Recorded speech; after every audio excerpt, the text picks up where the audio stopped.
What happens when a man who can buy anything discovers the one thing he needs cannot be purchased? Faisal al-Jamil, whose name was whispered in boardrooms like a prayer and whose wealth could bend the steel of cities, knew the answer. It lived on the 88th floor of his Manhattan penthouse, in the small, trembling body of his 8-year-old daughter. The world saw a titan of industry, a man draped in the crisp white of his thobe, his authority framed by the elegant drape of a red and white keffiyeh. But in the hushed, marble-floored corridors of his own home, he was a failure. He had summoned the best child psychologists from Geneva, flown in behavioral specialists from London, and hired nannies with decades of experience from families of old money and new. None of them could last more than a week with Layla. None could withstand the storms of grief that erupted from her tiny frame, storms that shattered priceless vases and, more importantly, shattered the suffocating silence Faisal had built to protect himself from his own sorrow. So the experts left, their briefcases full of useless theories, and the silence always returned, heavier than before. Into this silent, opulent wound walked Clara Evans, 5 nights a week. She was not an expert. She was a janitor. Her uniform, a dark blue so practical it was almost invisible, was her shield. Her tools were not theories but a spray bottle, a cart of neatly folded microfiber cloths, and a quiet resilience forged in the less glamorous corners of the city. She was a single mother who clocked in when the world clocked out, a ghost in the machine of other people's lives. Her job was to erase the day's smudges, to polish the surfaces until they reflected a life that was not hers. She was paid to be unseen, unheard, and she understood the contract. But every night, as she polished the glass walls that held the glittering city at bay, she could feel the unspoken agony of the home. It clung to the air like dust motes in a sunbeam, invisible until you looked closely. And Clara, she always looked closely. The sound began as a low hum of distress, a vibration that traveled through the Italian marble floors and up the handle of Clara's mop. It was a familiar sound on the 88th floor, the overture to an opera of pain. Soon, the hum escalated into a wail, a raw, ragged cry that clawed at the gilded silence. Then came the crash, not of something cheap, but the resonant, crystalline shatter of something expensive and irreplaceable. Clara paused in the long gallery, her hands still. Down the hall, a door opened and a woman, the nanny of the week, fled with tears in her eyes, her coat clutched in her hand. She didn't even wait for the elevator, taking the service stairs in a desperate retreat. From another direction, Faisal al-Jamil appeared, his long white thobe a stark beacon against the shadowy, art-lined walls. His face, usually a mask of calm authority, was etched with a familiar, helpless pain. He walked towards his daughter's room, a king marching toward a battle he always lost. Clara could hear his deep, pleading voice, speaking in the soft Arabic he reserved only for his child. The pleading was met with another scream, another crash. He had all the power in the world, yet in this hallway, he was as powerless as any father watching his child suffer. The household manager, a severe man named Mr. Davies, materialized at Faisal's side, murmuring about new protocols, about a therapeutic boarding school in Switzerland. Faisal just shook his head, his shoulders slumping. He backed away from the door, defeated, and gestured for Davies to handle it, which meant, as Clara knew, to close the door and wait for the storm to pass, leaving the little girl to drown in it alone. Faisal walked past Clara without seeing her, his gaze fixed on the city lights that seemed to mock his gilded cage. He was just a man, she realized, a man broken by the same grief that was shattering his daughter. Mr. Davies stood stiffly outside the door to Layla's room, his posture a monument to institutional rigidity. He spoke into a small device on his wrist, his voice a low, frustrated hiss. The asset is not secure. Repeat, the asset is not secure asset. The word landed in the air and died, obscene in its coldness. Clara watched from the far end of the hall, her heart a tight knot in her chest. She should have kept moving. Her job description was clear. Clean the floors, polish the fixtures, empty the wastebaskets. It did not include lingering. It did not include feeling. but she couldn't move. The sounds from behind the door were changing. The screaming had subsided, replaced by a series of desperate, rhythmic thuds. It was the sound of a small body hitting a wall or a door over and over. It was the sound of self-destruction. Mr. Davies, having received his orders, simply turned and walked away, locking the door from the outside with a soft, electronic click. He was containing the problem, not solving it. He was building a wall around the fire, content to let whatever was inside burn itself out. Clara looked at the locked door. She looked at her cart, at her worn-out shoes on the pristine marble. Everything in her life, every rule she had ever followed to survive, told her to turn around and get back to polishing the gallery. Don't get involved. Don't be seen. Don't make yourself a problem. But then she heard a new sound, a tiny, hopeless whimper, like a lost animal. And in that sound, she didn't hear the daughter of a billionaire. She heard a child in pain, and something inside Clara, a force older and more powerful than any employment contract, made a decision. She pushed her cart to the side, walked to the locked door, and used the master keycard from her janitorial ring. The lock clicked open. She was breaking every rule. She could lose her job, the job she desperately needed. But she didn't hesitate. She pushed the door open and stepped inside. The room was a hurricane of opulence and despair. Cushions from a silk divan were shredded, their stuffing like snow. A child's easel lay toppled, streaks of black paint marring a cream-colored rug. In the center of the wreckage sat Layla, her small back to the door, her shoulders heaving with ragged sobs. She was surrounded by broken toys, discarded jewels of a joyless childhood. Clara didn't say a word. She knew that words were useless here. Words were what the experts had tried, what the father had pleaded. Words were part of the noise. Instead, she did the only thing she knew how to do. She began to clean. She quietly picked up the largest piece of the shattered porcelain vase and wrapped it carefully in a dust cloth, placing it in a bin on her cart. Then she moved to the books, scattered across the floor like fallen leaves. She gathered them, her movements slow, methodical, unthreatening. She straightened a stack, aligning their spines, creating a tiny island of order in the chaos. Layla stopped crying. The silence was sudden, heavy with suspicion. She turned her head just enough to watch the strange woman in the dark blue uniform. Clara didn't look at her. She just kept working. She knelt and began picking up the broken crayons, sorting them by color, a quiet, pointless, beautiful act of restoration. The rhythm of her work was a low, steady hum, a countermelody to the frantic energy that had filled the room moments before. It was the sound of care, unflustered, unconditional. While retrieving a red crayon from under the magnificent, canopied bed, her fingers brushed against something soft and fuzzy. She pulled it out. It was a teddy bear, a simple, well-loved thing strangely out of place among the designer toys. One of its button eyes was loose, and its left ear was nearly torn off, hanging by a thread. Clara held the small, damaged bear in her palm. Its worn fur felt familiar, a texture coded into her own history. As she looked at its dangling ear, the 88th floor of the Manhattan penthouse dissolved, and for a heartbeat, she was in a cramped apartment in Queens, 10 years earlier. She was sitting on a lumpy sofa, a sewing needle in her hand, carefully stitching the arm back onto a faded stuffed elephant named Barnaby. Her own son, Ben, then 5, was watching her with wide, worried eyes, his small hand resting on her knee. He had been so sure Barnaby was broken forever. And she had hummed, a low, tuneless melody her own mother used to hum, a simple chain of notes that meant, everything is going to be all right. I am here. We can fix this. The memory was so vivid it was a physical presence. She started humming that same tune now, unconsciously. It was barely audible, a soft vibration in the quiet room.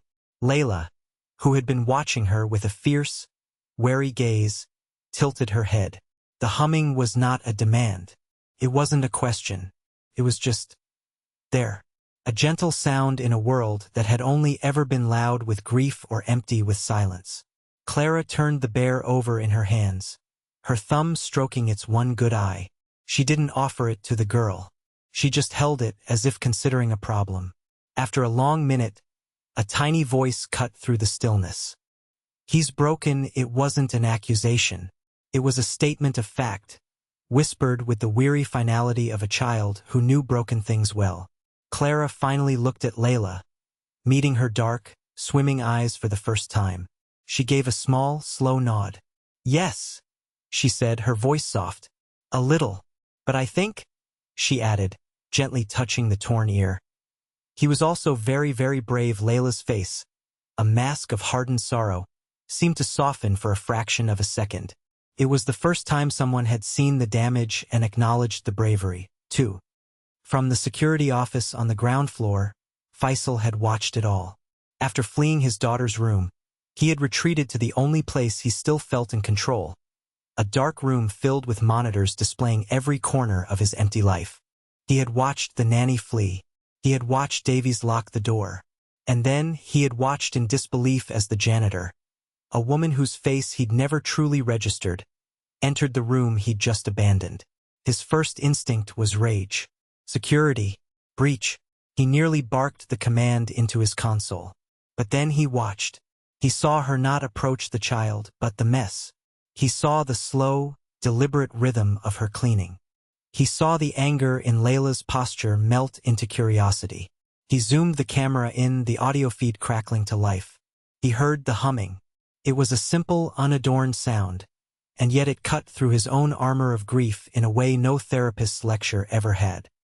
He watched as the woman found the bear, her bear, the last thing his wife had bought for Layla, and he saw the impossible happen. He saw his daughter speak. Just as he was leaning into the monitor, his own heart pounding, the door to the security room burst open.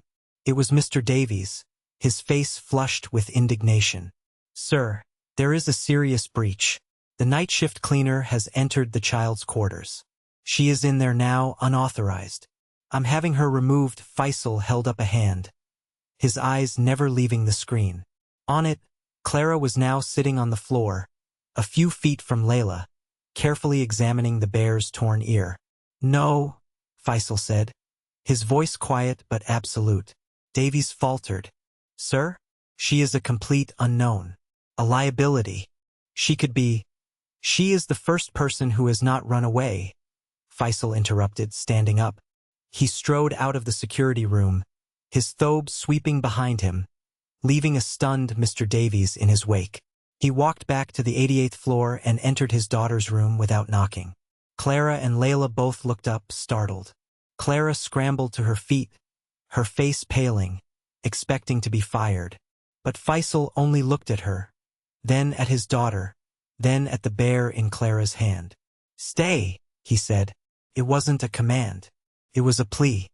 The arrangement was unorthodox, and it sent ripples of quiet disapproval through the household staff, orchestrated by a resentful Mr. Davies.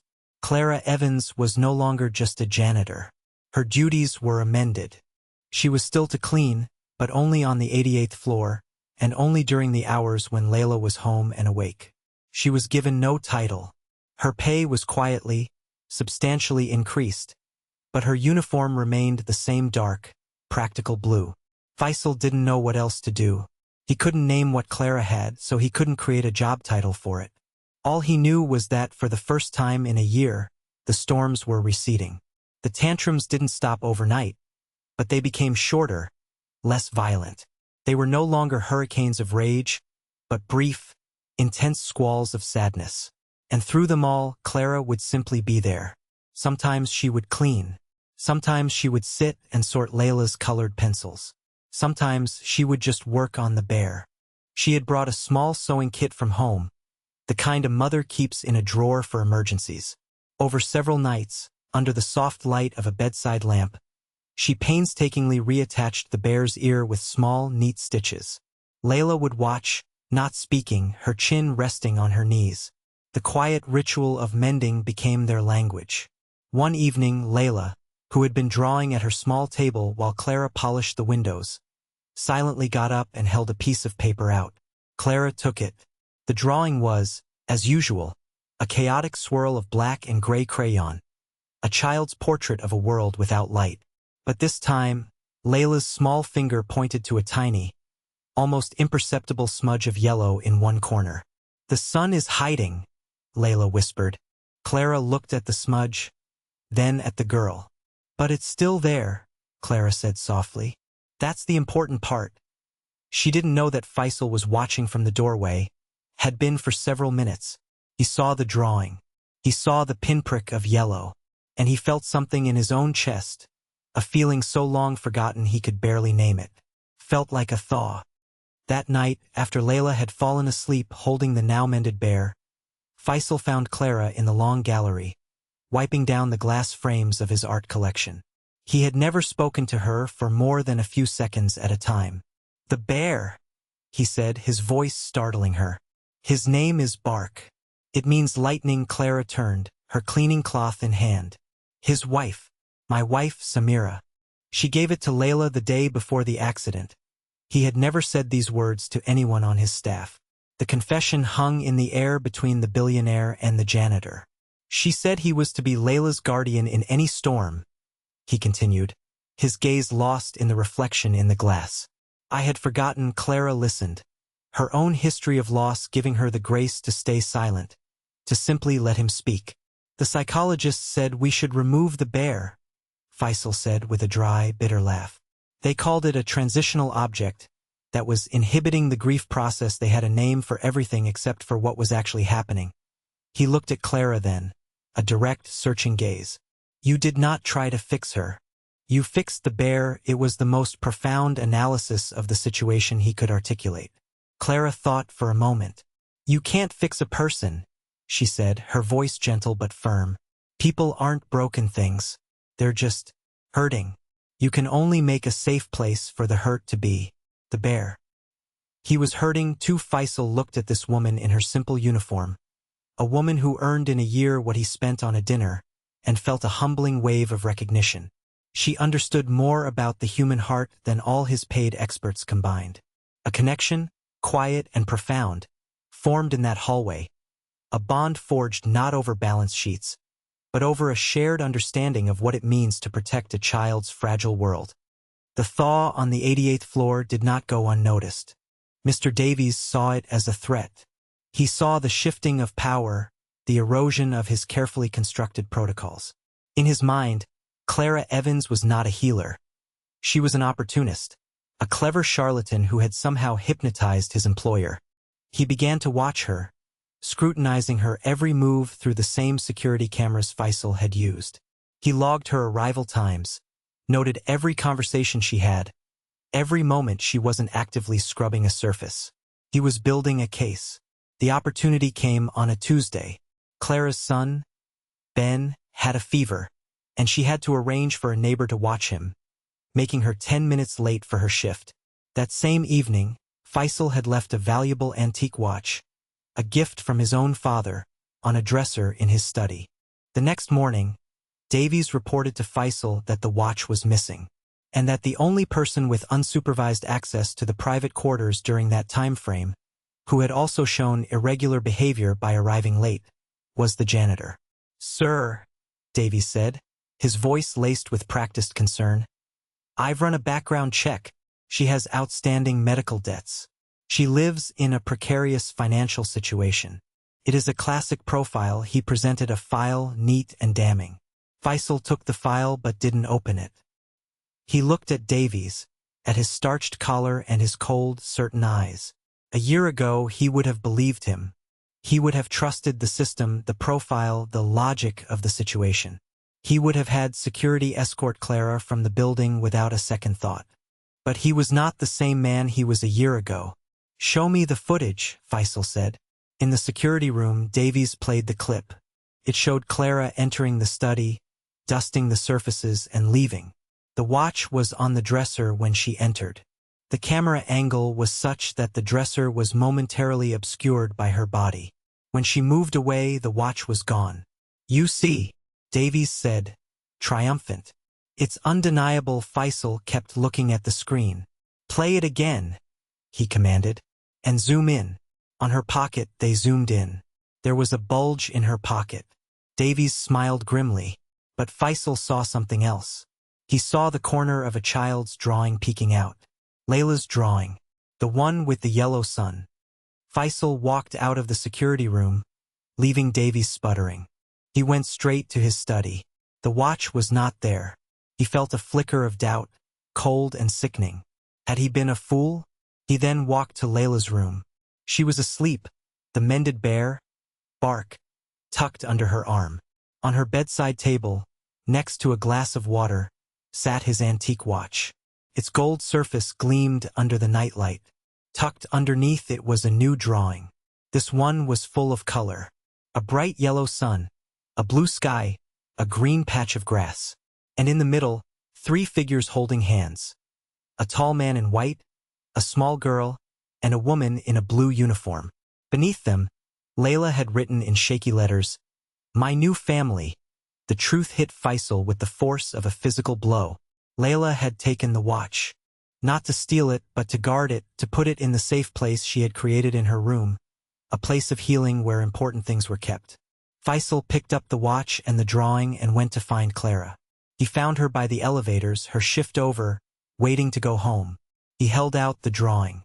"Mr. Davies will no longer be working with us," he said simply. Clara looked from the drawing to his face, her expression unreadable. "I'm sorry about the watch," she said. "I should have checked her pockets." Faisal shook his head.